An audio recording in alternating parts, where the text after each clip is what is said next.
Hey y'all, hey, it's your girl Morgan Renee tuning in for another reading of Storytime with More of My. We're still in Trying to Sleep in the Bed You Made by Virginia DeBerry Donna Grant. So I'm supposed to be doing part 2 of chapter 16, which only had like a page left, but as I was listening to the last recording, it wasn't that great. Couldn't really hear. So hopefully you can hear better on this one. And I'm going to start the chapter over. So chapter 16, there's more than one way to skin a skunk. There are almost as many security agents as guests. Pat handed Minnie Littlefield a glass of lemonade. Minnie, perched on a wooden porch glider, looked fragile to Pat, but she had remained feisty even after Doretha died. I guess that's what happens when the vice president says he'll drop by your party. This year, the Hughes annual Illumination Day affair felt as formal as a state dinner. Secret Service had sealed off the perimeter 2 blocks around the house. Nobody got inside without an invitation and a name on the official list. Pat was Minnie's and guest. Minnie eyeballed the seersuckered sentry post at the front door of Hughes' house. This is ludicrous. We've had dignitaries on the island for years. I don't know why he wants that man here in the first place. I must speak to Turner. This party has become a spectacle. Turner's got to stay politically connected because of business, and the last thing you want is for the Vice President of the United States to be injured at a black man's party. Lord, yes, they put us all on boats for sure then, Minnie agreed. Even though Minnie didn't cotton to the vice president's party affiliation, the thought of Turner, her father, playing host to such a prominent figure made Pat swell with pride. She anticipated the arrival of the honored guest as much as anyone, but more to the point, she wanted to see Turner, and he hadn't made an appearance yet. Out of the corner of her eye, Pat saw William and Indianola Lewis strolling up the walk and decided to duck into the house to avoid a conversation where PJ's name would undoubtedly come up. There is too much hot air in there for me. I'll be along later, dear, Minnie said. Pat paused at the main stairs to gaze at the portraits. They had stayed so vivid in her mind that she could hardly believe it had been almost a decade since she had last seen them. Just as stern and imposing as before, but this time she felt more secure that she would live up to their challenge. She let her mind wander to a time when she could trot up these steps and be met with a hug or a kiss on the cheek, what any daughter could expect. Oh, all right now, Bugs. Get on somewhere. Lord have mercy. Can I help you, miss? The agent, posted at the curb of the banister, looked wilted in his dark suit, but he was obviously alert. The upstairs quarters are off limits. Just admiring the pictures. There's a lot of history up there, you know. Yes, ma'am. Like he cares. She swung into the dining room, heading straight for the bar for something to quiet her jitters. She assured herself this was no big deal. She'd been introducing herself to strangers since she could remember, but none of them was her father. Fortified with a gimlet, she entered serious mingling mode, always on the lookout for Turner. She chatted up a bank chairman who had met Hughes at a Colorado symposium for corporate bigwigs. He impressed the heck out of me, he told her. Quite a mind. A woman she knew by face from the gym turned out to be a PR director at a major record label. They promised to get together for more than torture and sweat. Still no Turner. Pat felt a tap on her shoulder. Willie Calloway. What a surprise. He introduced his wife Janet, a school guidance counselor, as Pat checked out his tan double-breasted suit and black silk t-shirt. He looks almost hip. His wife must dress him. How do you two know each other? Janet asked. A goofy grin washed over Willie's face, and Pat did her best not to smirk. I spent the summer before college here. Your husband was nice enough to show me around. Willie had sold the Brooklyn drugstore and now owned 3 pharmacies in the greater Atlanta area. His parents were retired and selling wherever the spirit took them. Pat thought Willie and Janet looked happily ever after together in a way that made her squeamish. After trading business cards and fingers crossed, promising to keep in touch, she excused herself and went outside. Humidity and anticipation dampened the usually lively crowd in the backyard. The hum of conversation barely challenged the trio playing It's Only a Paper Moon, and although the spread was as lavish as before, few people were chowing down. Pat had just finished debating the merits of a Jaguar with the owner of a Chrysler dealership and gone to the bar for a refill. What are you doing here? The voice was still rich, but it incited Pat like nails on a chalkboard. This is a party. I'm a guest. It took all her self-control to keep from bathing PJ in vodka and lime juice. I didn't see your name on the list. His amber eyes flashed like hazard lights. What business is it of yours? She stepped away from the bar, but he followed. Pat wasn't sure how long her tongue would hold. I'm Mr. Hughes' assistant. If it concerns him, it concerns me, and I didn't see your name. You work for Turner Hughes? It was inconceivable, like the devil's idea of an April Fool's prank. But this was August, and PJ wasn't laughing. So I guess you're living in New York now. It's a good thing Edwina convinced you to take the bar exam there, isn't it? Pat spoke in an acid whisper. The corners of PJ's mouth thinned into a flat line. If you're not an invited guest, I'll have to ask you to leave. If not, I'll call security. You would enjoy that, wouldn't you? Well, I didn't crash the party, PJ. I am the guest of Miss Minnie Littlefield, and a Secret Service agent took my name when we arrived. We can go find her if you like. PJ straightened his tie. That won't be necessary. Sorry to have bothered you. Pat held her glass steady, determined not to give him the satisfaction of knowing how much this twisted her guts. And where's your wife? Edwina was never one to miss a party. The twins have chicken pox. I see. A punch couldn't have hurt more. Now, mind you, PJ is the young man she was frolicking with, having a good time. Realized she was pregnant. He called her, let her know he in town. And they're going to link up later, so she'll leave work early to go get dressed and get ready for him. Bumps into him and his wife, Edwina, who she knew from back when she was interning with that professor or whatever. Yeah, and she got on secretary earrings that they gave out at his PJ gave out earrings to his secretary, his parents' secretary or something like that, and that was the earrings that Pat had on, Patricia, and the necklace Edwina was wearing was the one that he asked her to help pick out for his mom. So it's just all around trifling. So I don't understand why he coming to her with this energy. He the one, and then she was pregnant. She was about to let him know when she seen him later that night, and she just went and got an abortion after that. Because really, so PJ straightened his tie. That won't be necessary. Sorry to have bothered you. Pat held her glass steady. Oh, we read that right. The twins have chicken pox. I see. A punch couldn't have hurt more. Please, enjoy your show. He shifted to walk away. PJ, this is the last person on the planet she wanted to talk to, with the possible exception of her mother. But he was Turner's assistant, so her feelings had to stay in her hip pocket. Look, you and I have nothing to say to each other, but I'd really like to meet Turner Hughes. Can you introduce me? Today is a little hectic due to the vice president's visit. It doesn't have to be long. I have some ideas about promoting a hand up. There's no promotion budget. I'm talking pro bono, PJ. I produce commercials for a living, as you may remember. I'd like to put something together. Get that to me in writing. He pulled a business card from his breast pocket.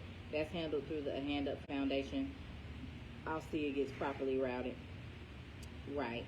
Into the shredder. PJ disappeared into the house, leaving Pat with a sickening taste in her mouth. She peered at the engraved card in her hand. Peter J. Jackson, executive assistant to the president.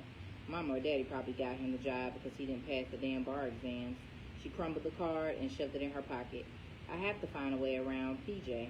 This wasn't exactly the best time for her to be away from the office. One of Althea's producers was stonewalling big time over Pat's recommendations for pruning the budget out of an insurance company campaign. Staffers at CGG were packing the peanut gallery to see if the new senior broadcast resources director had any real bite. But when Minnie extended the invite, Pat couldn't say no. Her goal was to meet Turner, make sure he heard her name at least once, and to leave a favorable impression for the future PJ was going to make. Her goal was to meet Turner, make sure he heard her name at least once, and to leave a favorable impression for the future. PJ was going to make that difficult. Pat decided it was time to go to check on Minnie, so she went back in the house, got a fresh glass of lemonade, and was at the door when she spied Turner at the top of the landing. A blue blazer draped over his shoulder, hanging from his crooked finger. PJ followed a few steps behind. There you are, you old skunk. I was beginning to think you lured us to this island in the middle of the Atlantic so you could close some deal while no one was looking. The bank chairman waggled an unlit pipe. I am deeply hurt that you would question my hospitality. I will, however, keep that in mind. It's a damn good idea. He stopped at the last step, so he stood a head taller than the audience that gathered around him. PJ hung on the fringes of the semicircle. Pat admired the way Turner seemed at ease with all eyes and ears focused on him. That's what makes him a leader. What do we have to look forward to next? The Hughes broadcasting system? Then we'll have to hear your opinion about everything all the time, the banker continued. Hughes broadcasting system has a good ring, but if I said where I was going, you trip over yourselves trying to beat me there. So I graciously declined to tell you mother's sons what I might do. Turner's laugh was as hearty as a slap on the back. In all seriousness, does Secretary of the Treasury Turner Hughes sound as good to you as it does to me? So, should we conclude it's more than mere coincidence that a presidential candidate will be here this afternoon? The craggy network journalist arched an eyebrow. Not at all. Did your mother ever tell you the Lord works in mysterious ways? And while we're on the subject, I just got word the Vice President's helicopter has landed. Even at a distance, Pat spied his monogram on the breast pocket of the shirt. So if you'll excuse me, I'm going to meet my guest, make him feel welcome. On cue, the circle parted and turned to walk toward the door. Let me pause for some coconut water.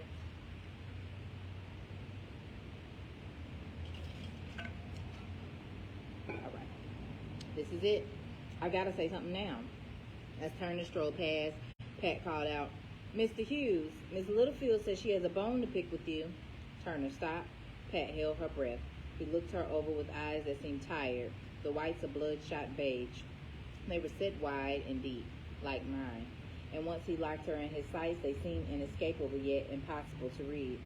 Is that a fact? I don't believe we have the pleasure. You are? Patricia Reed. She fought to keep her voice from shaking. Does the name mean anything? Does he wonder? He gripped her hand in a solid shake, and every molecule in her body vibrated. Pat had dreamed about this meeting for so long, but this was real, and she wanted to remember it all. She examined his short, square fingers, felt the fine sandpaper portions of his palm. My hands are like his. Until this moment, she had always wished they were slender and tapered. She was surprised when he let go and his fingers flickered across her open hand. Glad to know you. That's what I love about this shindig. Always some new faces. I'm a big admirer of a hand up. Teaching self-sufficiency skills speaks to the needs of a lot of people. Glad to know me. He spoke quickly, but she felt like her time was running out. I produce TV commercials, and I'd like to propose a public service campaign for the centers. Pat saw Secret Service agents gathering near the front of the walk. PJ appeared to turn his shoulder, glared at Pat. He's here. Turner buttoned his jacket, reached into his pocket, and removed the business card. Let me know what you have in mind. He hustled down the path, but turned back to her. And you tell Miss Minnie I'll stop by so she can pick all the bones she wants. Pat stared down at the nubby cream car, but PJ interrupted. Do both of us a favor and find another charity, he growled and disappeared inside. The party perked up as guests positioned themselves for glad handing and picture taking with the VP, who, in polo short and chinos, was dressed more casually than most in attendance.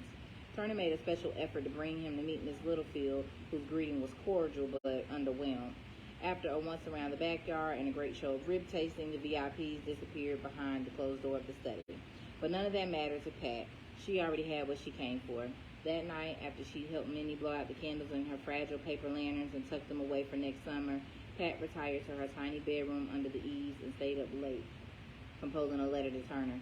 She looked for just the right tone to convey her pleasure at their meeting and her willingness to get involved with a hand up without sounding too eager. I'll float the public service idea with Zabriskie next week.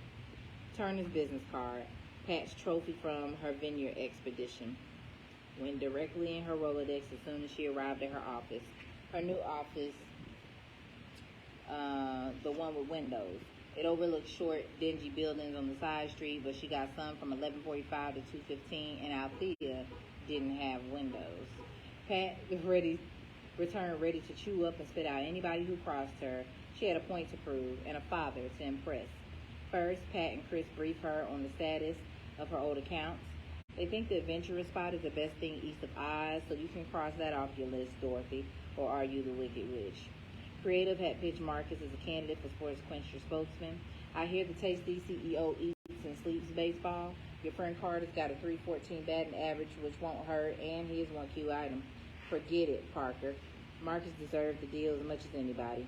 Pat was just glad she wouldn't be producing the campaign. It's cleaner this way. Then she put on her boxing gloves to duke it out with the troublesome producer in Althea's group. Miss Satterfield hadn't said boo, but Pat knew who her real opponent was. Pat called the producer to her office, tore holes in the flabby Omicron insurance campaign budget, and sent him away to revise his figures. That triggered a series of hot phone calls from the AD on team. Althea took up the argument with Zabriskie, but he wasn't moved.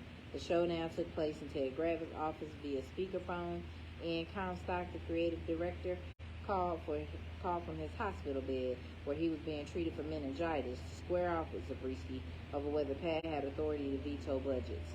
Since the agency's beginning, No one had constrained Comstock with mere dollars and cents. Genius is priceless was his line when questioned about exorbitant expenditures, but the market had changed.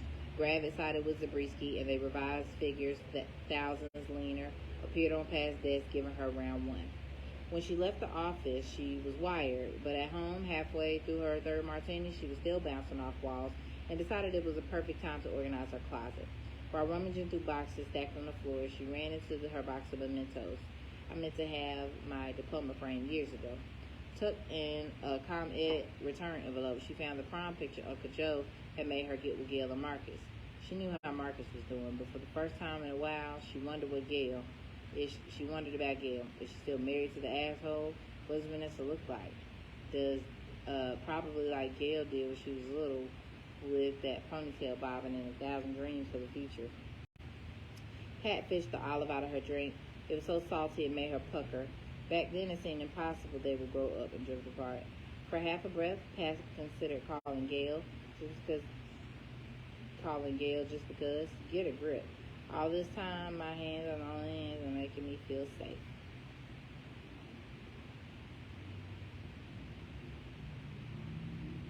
Hold on, let me back up. I was low-key falling asleep while reading that. Okay, one more page. Pat finished the olive out her drink. It was so salty it made her pucker. Back then it seemed impossible they would grow up and drift apart. For half a breath, Pat considered calling Gail just because. Get a grip. All this time on my hands is making me soft in the head. She took the bergamot tin from the bottom of the box and held Turner's monogram cufflink. She rubbed it gently across her cheek as she wondered if he still had the other one. I just need to shake things up, and involving herself with the hand up was the perfect mixer. Turner hadn't responded yet, so she called the Hughes companies for first thing in the morning, determined to get beyond the secretary. I've left several messages and they haven't been returned, Pat said. Yes, I remember. It's odd that no one called you. Will you hold a moment? Pat took deep breaths to slow her pounding heart. Then she heard the click and the pause. Patricia, this is PJ. Let's not get into this. I'll leave a message if you're the only one who can help me. You can leave messages from now to 1999. They'll end up in my trash can with the rest of them. Your letter went there too, incidentally. Why are you doing this? It's in both of our interests. No, it's not. I let you confuse your interest with mine once, but not this time. Then let me put it another way. Pat slammed the phone so loud she heard ringing in her ears. Damn it to hell. He can't do this. It's not right. But right or wrong, he was doing it. He's afraid I'll find some way to let Turner know what a bastard he is. PJ had the means and motivation to deny her access for now, but there's more than one way to skin a skunk. Pat continued to carve out a territory and make her presence felt at the agency. She reviewed budget practices with each producer and group lead. Her conference with Althea was short and prickly, but Pat got the round 2 victory and a cheap charge out of requiring Althea to come to her office and pretend to be civil. Pat wrote memos, assessed programs, and skated above the thin, icy crust of resentment that met her suggestions. The pace of her workday slowed to a more civilized 9-ish to 5-ish, but without the need to be at the office early, she hadn't been to the gym regularly either. She had plenty of time for long lunches, but after yet another noontime shopping trip, when she couldn't think of anything she really wanted to buy, she realized how much she missed the hectic pace of producing. Round 3 started with a flurry of activity from the Omicron shoot. By mid-afternoon, the first day, Pat had taken 9 phone calls from the Cape May location. The assistant producer claimed hotel arrangements and meal stipends were inadequate. The producer himself phoned in a rage, declaring that the director, one of Pat's standbys, was hopelessly inept. The director's assistant focused the producer of unprofessional behavior and claimed he was trying to sabotage the job. Pat arranged a conference call, and after a 3-way bitch fest, she had ironed out enough wrinkles to permit the work to proceed. But the next morning, Zabriskie barged into her office. The Omicron account exec had called him in a panic, demanding the original personnel and production schedule of the commercial be reinstated. It seemed that the fragile truce Pat brokered had collapsed, and the client's representative was threatening to suggest to his superiors that they take their business elsewhere. I don't care how you handle it, but I want the commercial shot and the client happy. Period. That's the first time Lloyd had yelled at her. Now it was a fight to the finish. Pat ran in the car, and by the time she got to southern Jersey, She was ready to raise her own hell. She looked over at the producer, calmed the client's rep, and salvaged the shoot, taking every opportunity to make the producer look like a vehicle. To make sure there were no mishaps in post-production, Pat handled that too. And when the finished product received Omicron's seal of approval, the word was that Pat scored a knockdown. By mid-October, Althea resigned, saying she needed to reassess her career goals. Pat skipped the office farewell party, which traveled to a local watering hole and continued into the night. Chris told her the next morning that her name had come up often. Let's just say you should check all your packages for ticking. Pat didn't care who liked her. She had won. But before Thanksgiving, Althea's smiling face appeared in ad week as the director of broadcast at Trafalgar Trace, Los Angeles. LA was the boonies as far as Pat was concerned. At least there are 3,000 miles between us. All right, so that's the end of chapter 16. Excuse me for struggling to get through that. I'm out here in the heat, and I didn't get a lot of sleep last night, so I'm like, yeah. I'll be back to read chapter 17 very soon. Thank y'all for tuning in. All right, peace.